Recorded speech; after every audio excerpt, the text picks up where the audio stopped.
On October 26, 2025, the United States' White House account on X posted an image of President Donald Trump as the titular character from Halo, the Master Chief, saluting, stating, quote, "Power to the players." This was in response to GameStop declaring that the console wars are now over.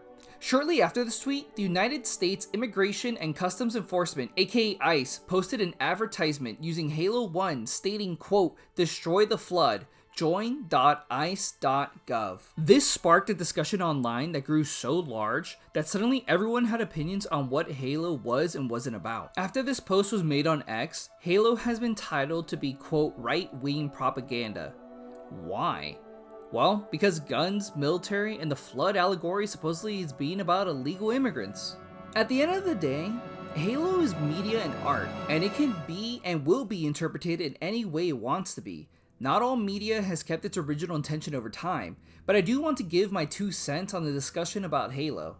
For the uninitiated, the original Halo trilogy is chock full of Christian religious references and allegories. Even its name, Halo, is a reference to a disc or circle of light shown surrounding or above the head of a saint or a holy person to represent their holiness. Maybe it was or wasn't originally designed with this intention when creating a ring world, but it is established in the games time and time again that the villains of the trilogy, the Covenant, would call it a holy place. A covenant is a binding agreement or solemn promise between two parties, most often between God and humanity. Some of you may remember this from the Indiana Jones and the Raiders of the Lost Ark film, where they are hunting the Ark of the Covenant, a real-world object that was ornate, gold-plated wooden chest described in the Hebrew Bible as housing the stone tablets of the 10 Commandments, a jar of manna, and Aaron's rod. Oh, by the way, the Ark is also a location in Halo 3 where we learn all Halo rings are created. Also, the Ark, as in Noah's Ark? Getting too complicated or convoluted for some of you? Exactly.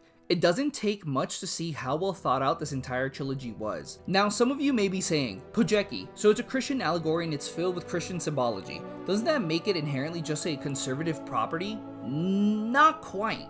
Because if you ever played the games, you might remember something. The Covenant are the villains. The Covenant is run by religious extremists. The Covenant was to be proven wrong, but their zealous nature makes them refuse to see the reality of the situation, and they almost cause the entire galaxy to die. Unfortunately, religion is actually the villain to the Halo franchise, and that's before we even get into the Flood. Before the Halo universe was expanded into incredible amounts of media, we had just 3 games, so any information I present will only come from the same art that can be interpreted by all: Halo Combat Evolved, Halo 2, and Halo 3.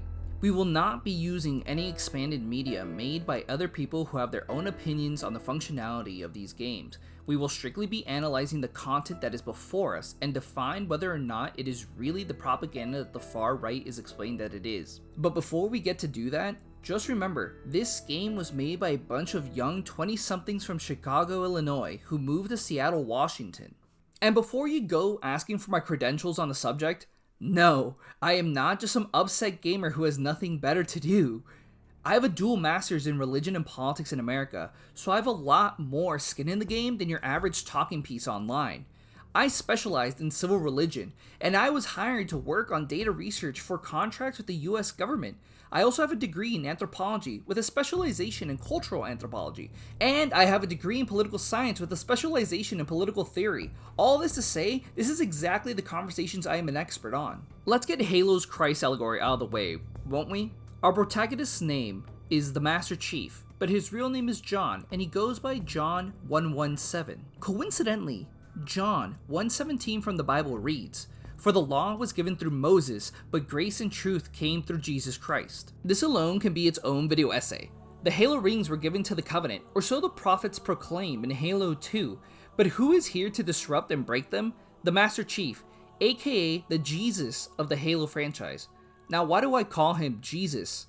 Well, because that's exactly who the story is trying to tell us who he is. Halo 1 starts with humanity in danger when it comes in contact with the Covenant when they both stumble upon the Halo ring, Installation 04. Humanity is on the brink of destruction when they call upon a savior, the Master Chief. Master Chief rises from his slumber and, long story short, saves humanity. He saves humanity again in Halo 2 by taking down false prophets, and then saves the universe by destroying the Covenant, the Flood, and everything evil. He is presumed dead by humanity, but he lives, going back to sleep, stating, "Wake me when you need me." aka the second coming. If you know anything about the Christian Bible or the Old Testament, you know I am not leading the question or forcing logical fallacies. This is actually just the story of Halo. It's weirdly a one-to-one comparative in the large strokes of a story. Okay, Bajuggy, so now what? All you've done is tell us that the Master Chief is a Christ-like figure in the story. So?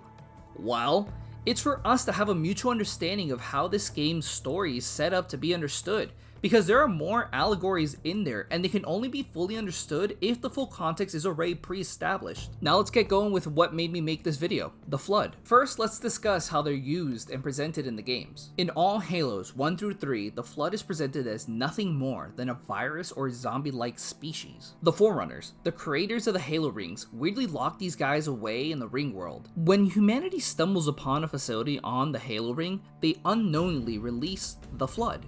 The creatures overtake them and kill almost all that were there in its presence. The Master Chief stumbles upon them when looking for the other humans, and meets their jailer, an AI named 343 Guilty Spark, who then explains to us that humanity is known as something called the Reclaimers, or Inheritors.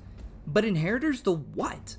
The universe. The gods of old, the Forerunners, set the rules that the Halo rings, which are secret weapons of mass destruction, must be used to wipe all living beings in the universe. This is before it ever gets established in any expanded lore. This is just the raw explanation given to us in the first game. I am seeing a lot of discussion that the Flood represents immigration, and that the whole story of Halo is coming together to defeat the evils of immigration. I'm sorry, but that just even on a metaphorical realm of argumentation makes no sense. What you are stating is that the Flood, a virus-like species that wants to destroy all creation, who works as a hive mind, who is grotesque, who cannot speak, who is an amalgamation of death, whose sole purpose is to exist to kill, is an illegal immigrant to a country? Be as racist or xenophobic as you may like, but the parallels simply don't work. Because at their worst, according to the far-right argumentation, illegal immigrants are, quote, people who commit crimes, who take jobs, who take money, who are bringing down a nation. And I can give you that the Flood can take down your nation. They'll take your money by killing everyone. They'll commit crimes by killing everyone. They'll even take your jobs by killing everyone. The Flood is whatever you want it to be. Why? Because it's just evil, the pure manifestation of evil, and the game time and time again makes that clear. There's nothing else to the Flood. They are just evil. Okay, let's say the Flood is illegal immigration. Let's see what the Flood is in the Bible. The Flood is a story in the book of Genesis about global catastrophe sent by God to destroy all life on earth because of mankind's wickedness. Don't believe me? Genesis 6:5 states, "The Lord saw how great the wickedness of the human race had become on the earth, and that every inclination of the thoughts of the human's heart was only evil all the time, because of mankind's wickedness." That makes sense in the case of Halo as well. The Covenant believed that they were holy, they believed themselves gods, inheritors of the universe, and so the Flood came to wipe them, which it almost does at the end of Halo 2. So, if illegal immigrants are the Flood of Halo, who is a perfect one-to-one Christian allegory of the Flood, then you're telling me that illegal immigrants are coming to the United States and are here to cleanse the country of mankind's wickedness?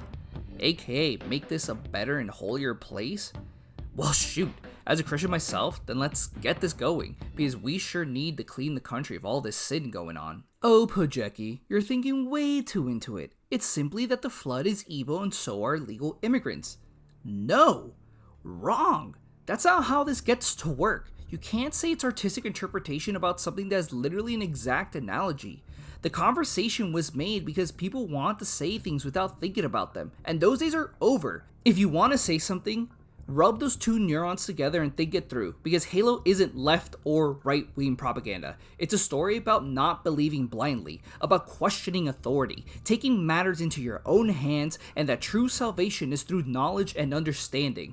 If you're willing to learn more about Halo 1 through 3 and want to learn everything about the religious parallels and deeper meanings of symbology, stick around for the rest of the video. But if you're here to call this game propaganda, you're kind of a part of the propaganda machine made to believe whatever you're told, and it's time for you to really critically think about the topics you're discussing about. Halo 1 ends with the Master Chief and Cortana blowing up the Halo ring, Installation 04, in order to stop it from being used by the Covenant to destroy all life. On this, I kinda have 2 points. Number 1, my interpretation is that Cortana is like the Holy Ghost of the franchise. She's the life and soul of the trilogy. Within her, we find themes of love, companionship, loyalty, guidance. Number 2, their destruction of the Halo rings can kind of be seen like Jesus kicking out the vendors and preachers out of the church in Matthew 21:12-13. It honestly can parallel a whole lot of things in the Bible, but it's kind of the first one that came to mind, so let me know what you think. Halo 2 starts with the Master Chief being thanked for saving humanity before unexpectedly the Covenant arrives on Earth and begin a full-scale invasion. The Master Chief and humanity spring into action and start a counterattack. Jesus and his disciples much? Kinda up to you. But that's not actually how it starts, is it? Halo 2 actually starts with the Covenant holding a tribunal for one of their own, an alien of a species we only know that are called elites. You see, on paper, the Covenant is a beautiful thing. From what we can tell, it's a combination of 7 different species in the name of their gods. We have grunts, jackals, brutes, elites, hunters, buggers, and prophets. This is all without counting the engineers that are later added in Halo ODST and Reach. The prophets united all of these species on a holy mission dubbed the Great Journey, to find gifts left behind by their gods, the Forerunners. Spoiler alert, they knew it was all a lie. The prophets were aware that the Forerunners had only left behind weapons of mass destruction, and they knew their holy war was one of hate. And so what did they do? They lied to their followers. They're enslaved people. They spread propaganda to pin them against everyone that wasn't a part of their holy quest. And what does the Covenant do when their propaganda begins to fail? They turn on their own. The prophets, instead of taking the blame for being underprepared or for not acting accordingly, decide that they will make an example of their beloved elites. They brand and punish a character named the Arbiter and make him an example of heresy and betrayal. Skipping ahead, the elites learn that they've been lied to, that the whole thing was just a massive lie, because of someone we have met before, a character named 343 Guilty Spot. When faced with the truth, they turn their backs on the Covenant and now too seek out revenge. Fast forward to Halo 3 and they partner up with humanity to take down the prophets and assist in destroying the entirety of the Covenant. Want to talk about political propaganda? Take that story. Make it about presidents and their political parties using propaganda and boom, now you have an actual argument to make about the Halo franchise. Let's broad stroke the rest of Halo 2 and get to 3, shall we? While defending Earth, the Master Chief follows the Covenant through a portal and arrives at another Halo. The Master Chief's objective is still to save humanity, does what he can to fight them off, kills a prophet, beams up onto their homeworld, and decides to take their fight to them. Cortana stays behind to fight what she can, but the Flood has arrived also to cleanse the Covenant. Meanwhile, during all of this, the Arbiter is sent to take down a heretic and learns the truth about God Halo and the Great Journey. This causes the elites to turn their backs onto the Covenant, sparking a massive civil war. Somewhere in between all these shenanigans, the Master Chief and Arbiter meet the real big bad of this universe, the Gravemind, the leader / brain of the Flood hive mind. In religious terms, we would kind of call this guy the devil. He's an amalgamation of all that is sin, and he tempts our heroes, putting them in a situation that they must abide by or be killed. He even calls himself in the game, quote, a monument to all your sins. He's such an incredible design. Want to read into the religiosity of it all? Let me play for you the entire cutscene in which he gets introduced.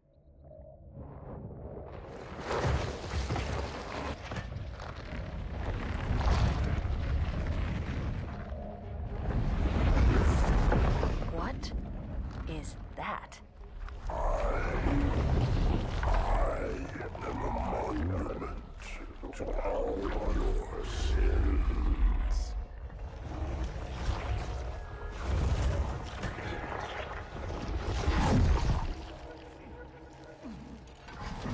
Relax. I'd rather not piss this thing off. Demon. This one is machine and nerve, and has its mind concluded. This one is but flesh and faith, and is the more deluded. Kill me or release me, parasite. But do not waste my time with talk. There is much talk, and I have listened through rock and metal and time. Now I shall talk, and you shall listen. Greetings. I am 2401 Penitent Tangent. I am the monitor of Installation 05. And I am the Prophet of Regret, Council of Most High, Hierarch of the Covenant. A reclaimer? Here? At last! We have much to do! This facility must be activated if we are to control this outbreak! Stay where you are. Nothing can be done until my sermon is complete. Not true. This installation has a successful utilization record of 1.2 trillion simulated and 1 actual. It is ready to fire on demand. Of all the objects our lords left behind, there are none so worthless as these oracles. They know nothing of the great journey! And you know nothing about containment. You have demonstrated complete disregard for even the most basic protocols. This one's containment. And this one's great journey are the same. Your prophets have promised you freedom from a doomed existence. But you will find no salvation on this ring. Those who built this place knew what they wrought. Do not mistake their intent, or all will perish as they did before. This thing is right. Halo is a weapon. Your prophets are making a big mistake. Your ignorance already destroyed one of the sacred rings, demon. It shall not harm another. If you will not hear the truth, then I will show it to you. There is still time to stop the key from turning. But first it must be found. You will search one likely spot, and you will search another. Fate had us meet as foes, but this ring will make us brothers. There's a ton to unpack there, and it's kind of just full of awesome stuff. So let's keep that conversation going on in the comments while we move on to Halo 3. Halo 3 starts in an iconic way. Master Chief falls from the stars and is found by humanity deep in a jungle. As he awakens, he sees what he believes to be his mortal foe right there, right before him, the Arbiter. Before killing him, the soldiers he's with informs him that they are actually allies now, that the elites are working with humanity to take down the false prophet, the Covenant.